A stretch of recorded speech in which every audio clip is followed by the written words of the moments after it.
What's up guys, welcome to another video. Today we're doing another important step in the Corolla build. We're here with simple racing solutions to get the car properly corner balanced.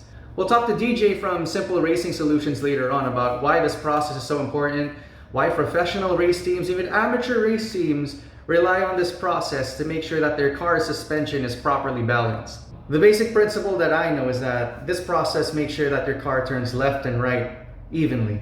There's a lot of misconceptions about how to corner balance a car, but good thing DJ is here to kind of give us a clearer picture of how you corner balance a car. So let's go find him and see what's going on with the car right now.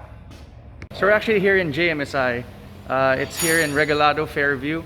The owners are actually some of the top drifters here in the Philippines, so they're helping us out by letting us use their space. So yeah, oh, there he is right now. All right, the DX already set up on the grid, and here is DJ. So what exactly are we gonna do today? So hi everyone, today we are going to finalize the suspension tuning of Mark Bernardo's DX. We're gonna start by adjusting the ride height for optimal suspension geometry, and then we're gonna look for the center of mass of the car using our corner scales. And then finally, we're going to corner balance the car, again, using our corner scales. So there's a lot of misconceptions also about what corner balancing is about. Basically, what is the goal of corner balancing? So we corner balance cars so that when you turn left and you turn right, the response of the car is the same. So how do we do that? We adjust ride heights such that your cross weight between your front left and your rear right tires is equivalent to the weight of your front right and rear left tires. So it's really like X. Yeah, it's and cross X. weight. Yeah. So a lot of people think like you move the battery around, you move the seat around, stuff like that. The only way to affect the front to rear weight distribution is by moving weight around. Corner balancing is actually, it's just, you can think of it as a way to fine tune the weight distribution of your car. So basically it's about the dynamic handling of the car, Yes, left to right. exactly. It's not about like getting a 50-50 weight distribution, stuff like that. Yeah, to get that weight distribution, you need to move weight around. But Yeah. the effect of corner balancing is that when you turn into a corner, the weight distribution, the weight that is transferred left to right or even front to rear is more balanced. So basically if you want to set up a race car, whatever, with 50-50 weight distribution, you get that right first. Yeah. Even if you have 50-50 weight distribution, you still need to corner balance it. Yes, of course. We highly or strongly recommend corner balancing for not even exclusively race cars, but even for street cars that are spiritedly driven every now and then. An autocross car, I've done a daily car, well, I think 3 daily cars, and then this is the first drift car that we're going to corner balance. So I'm really excited for the effects on a drift car. Yeah, I think that's one important thing that a lot of drifters, especially here in the Philippines, don't really take advantage of. Because if you imagine drifting, we're tossing the car left and right constantly. That's basically how we complete a drift track. The amount of weight transfer during drifting, especially when you transition, that's a lot. So I have a good feeling that corner balancing will have a positive effect on this drift car. That's what the goal is, and let's just see what happens. Okay, first thing is ride height. So we have to start with the ride height adjustment for 2 reasons. Number 1, our ride heights have to be equal left and right so that our center of mass readings and our corner balancing procedure will be accurate. And then the second reason is we also wanted to fine tune the roll center axis of this car. Wait, you're gonna measure ride height using Pythagorean theorem? No. 135. We're going to compare the angles of the lower control arms left to right using our digital inclinometer. Gives us a more accurate, non-chassis based reading of our ride height. Is the ground. That's our reference. It's not the height of the coilover. It's definitely not the fender gap, but our reference is the ground, and we use the angle of the LCA.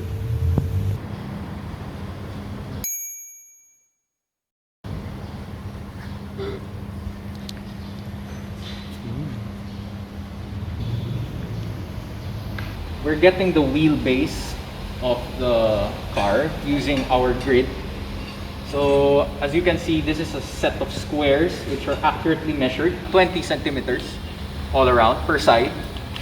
And then what we have there is a smaller square. Each side of this small squares is exactly 1 centimeter in length. And this small square increases the resolution of our grid so that we will be able to make more accurate measurements of wheelbase, track width, etc. We have to use a digital protractor because if you look here, we don't have this. Yes, we can align our caliper to the center of the wheel and then place it on our small square, but we're not exactly sure kung ano yung level ng ating reference. This has to be perfectly straight para makuha natin yung sukat nito at malagay natin sa square na to. That's why I'm using this to level the caliper with respect to the ground. But then all the wheels are different and some are banged up. Let's just not tell them about it. Here's the moment of truth. Yeah, so if you look at this clipboard right here, Yeah.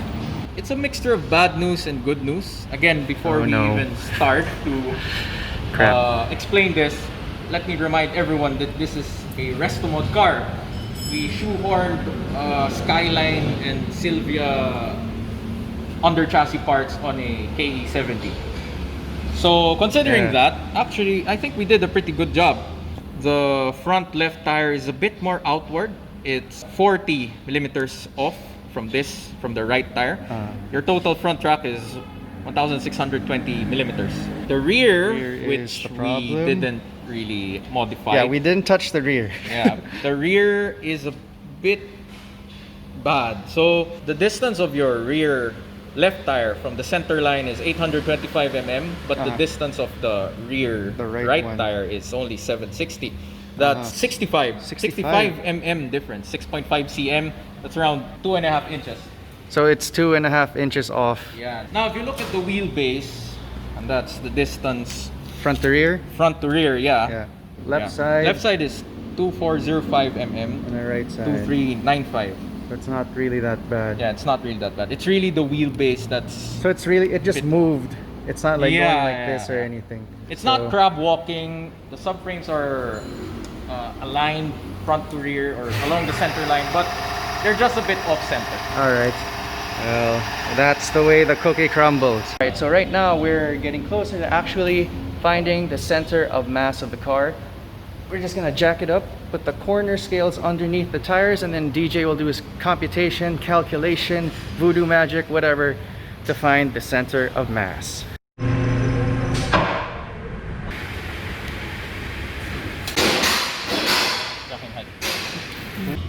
Yeah. All right. So what is the news? Yeah, so we plugged in these wheelbase values onto our Excel calculator. We made an Excel calculator just to make our life simpler. You made it? Yeah, I made it.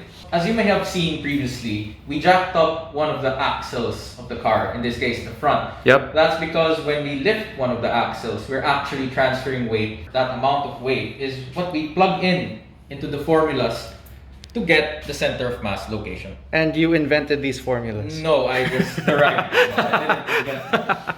I can show you where your center of mass is on the car. All right, yeah, that's what we want to see. Apparently, the center of mass of Murphy's DX is somewhere around here, near the handbrake. Oh, okay, yeah. Right there. It's a bit skewed to the left.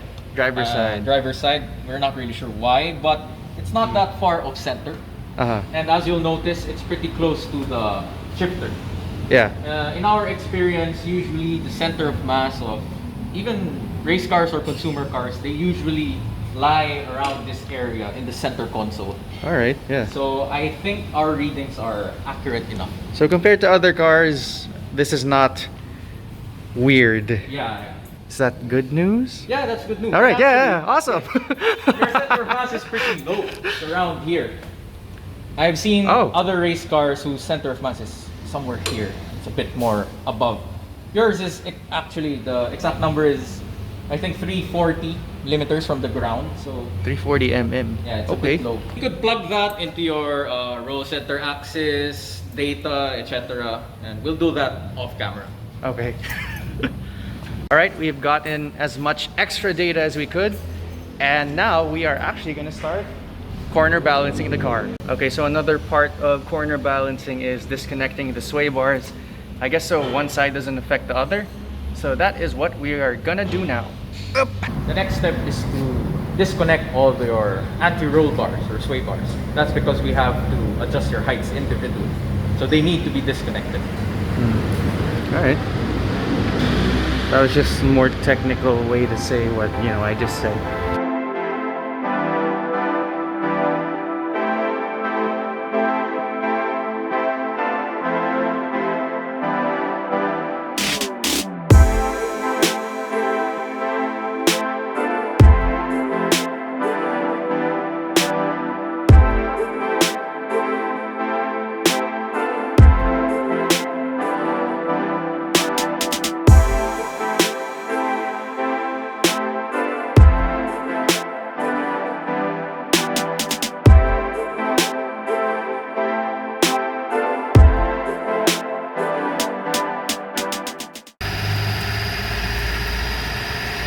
Alright, so this is the total weight of the car. That's pretty bad. 1200 is with me not in the car yet. Yeah, yun nga eh. One of the points of this Corolla build was to have a chassis that was lighter, much lighter than a Silvia, but have all the footwork and all the suspension parts of a Silvia.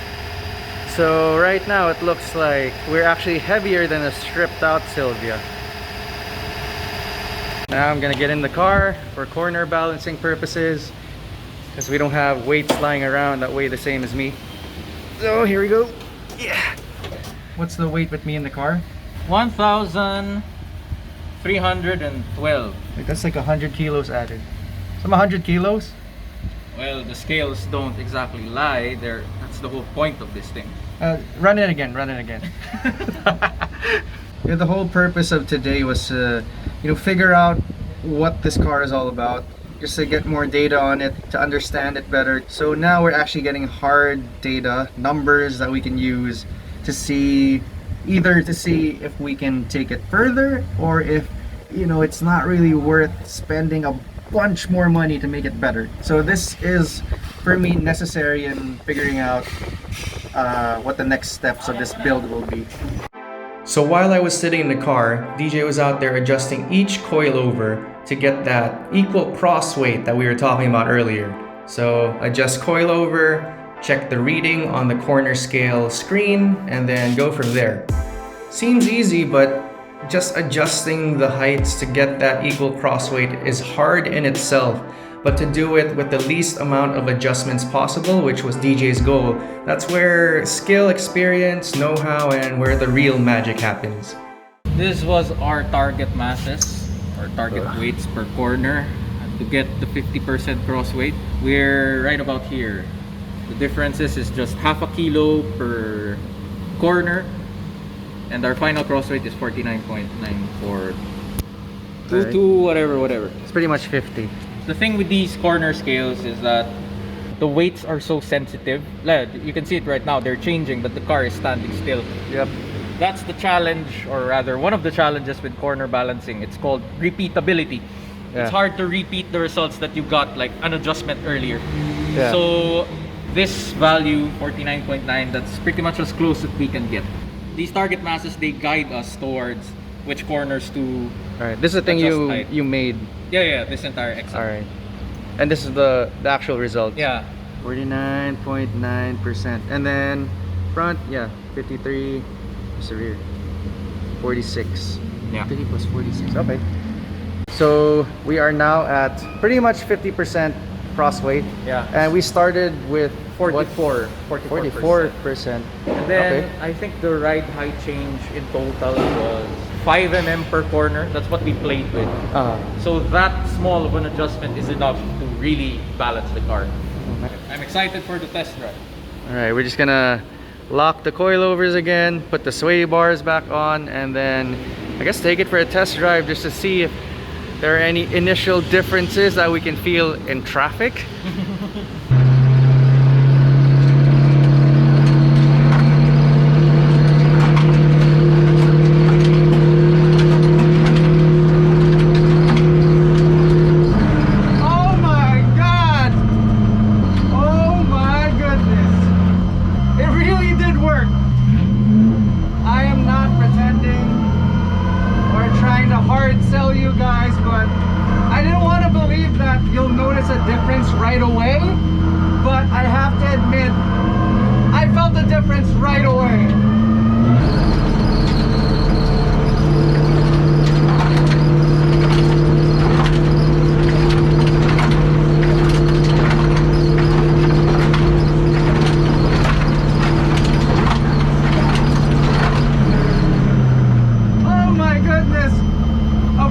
pretty sure there's a difference. I am sure there is a difference.